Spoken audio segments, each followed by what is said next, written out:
అనమాట హీరోయిన్స్ని. ఓకే. అంటే ఈ కథకేమన్నా ఇన్‌స్పిరేషన్ ఏమైనా ఉందా సార్? లేదంటే ఏదైనా రియల్ స్టోరీని ఏమైనా కొంచెం డెవలప్ ఏమైనా చేశారా? రియల్ స్టోరీ ఏం లేదండి. దెయ్యం రియల్ స్టోరీలో ఉండదు ఉండవు కదా! కదా! అవును. కాకపోతే రియల్ స్టోరీలో ఉన్న ఎమోషను హ్మ్. నానమ్మ, మనవడి మధ్యన ఎలాంటి ఇది ఉంటదనేది అది తీసుకున్నాను. ఓకే. అది. మీరన్నట్టు గతంలో వచ్చాయి.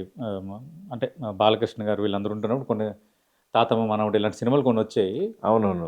మళ్ళీ ఆ మధ్య ఆ తర్వాత అంతగా రాలేదనుకుంటా ఈ ఈ మోడల్. అవునవును. నేను నేను కొంచెం ఈ ఈ ఓల్డ్ వాళ్ళు, కుర్రోళ్ళు ఇది కలుపుతూ రాసుకుంటూ ఉంటా కథలెప్పుడు. హ్మ్. ఓకే. హ్మ్. అంటే మీ టార్గెట్ ఏంటి సార్? అంటే యూత్ ఆడియన్స్‌ని ఇది అట్రాక్ట్ చేస్తదా? లేదంటే ఫ్యామిలీ ఆడియన్స్‌ని థియేటర్‌లకి రప్పిస్తదా?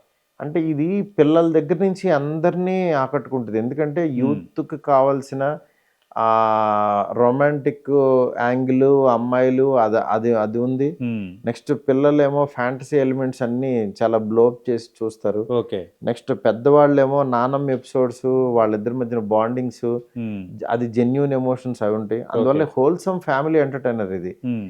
పండక్కి డెఫినిట్‌గా ఒక ఫ్యామిలీ అందరూ వచ్చారంటే, ఈ లోకంలోకి వచ్చేస్తారు. ఈ ట్రాన్స్‌లోకి వచ్చేస్తారు. ఓకే. వచ్చి ఫుల్ ఎంజాయ్ చేసి ఎళ్తారు. ఓకే. ఒక సినిమా అన్నాక డైరెక్టర్‌తో పాటు 24 క్రాఫ్ట్స్ అందరూ చాలా కష్టపడతారు. రాత్రి పగలు. ఫైనల్‌గా సినిమా చూసిన తర్వాత బయటకొచ్చే ప్రేక్షకుడు ఏం ఫీల్ అవుతాడనేదే ఫైనల్‌గా అది రిజల్ట్‌ని నిర్ణయిస్తది. అవును. కామన్‌గా జరిగేదది. అవును. ఈ సినిమా చూసి బయటకొచ్చే ప్రేక్షకుడి ఫీలింగ్ ఎలా ఉండొచ్చు? ఎలా ఉంటుంది? ఈ సినిమా చూసి బయటకొచ్చే ప్రేక్షకుడు ఖచ్చితంగా ఏంటంటే, ఒక వండర్ చూసాము. హ్మ్. ఆహ్, ఏదో అంటే మనకేంటంటే ఎంటర్‌టైన్ అయ్యాము. అన్నీ ఉన్నాయి. ఎమోషన్ ఉంది.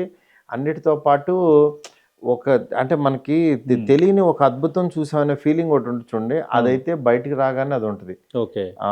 అది మీరు సినిమా చూసిన తర్వాత మాత్రం అది ఫీల్ అవుతారు. నెక్స్ట్ ఈ సినిమా తర్వాత 'ప్రభాస్' గారు ఆయన పెర్ఫార్మన్స్ మాత్రం ఇంటికి తీసుకెళ్తారు. హ్మ్. ఎంత పెర్ఫార్మ్ చేశారేంటి 'ప్రభాస్' అనేది మాత్రం షాక్ అవుతారు అందరూ. ఓకే.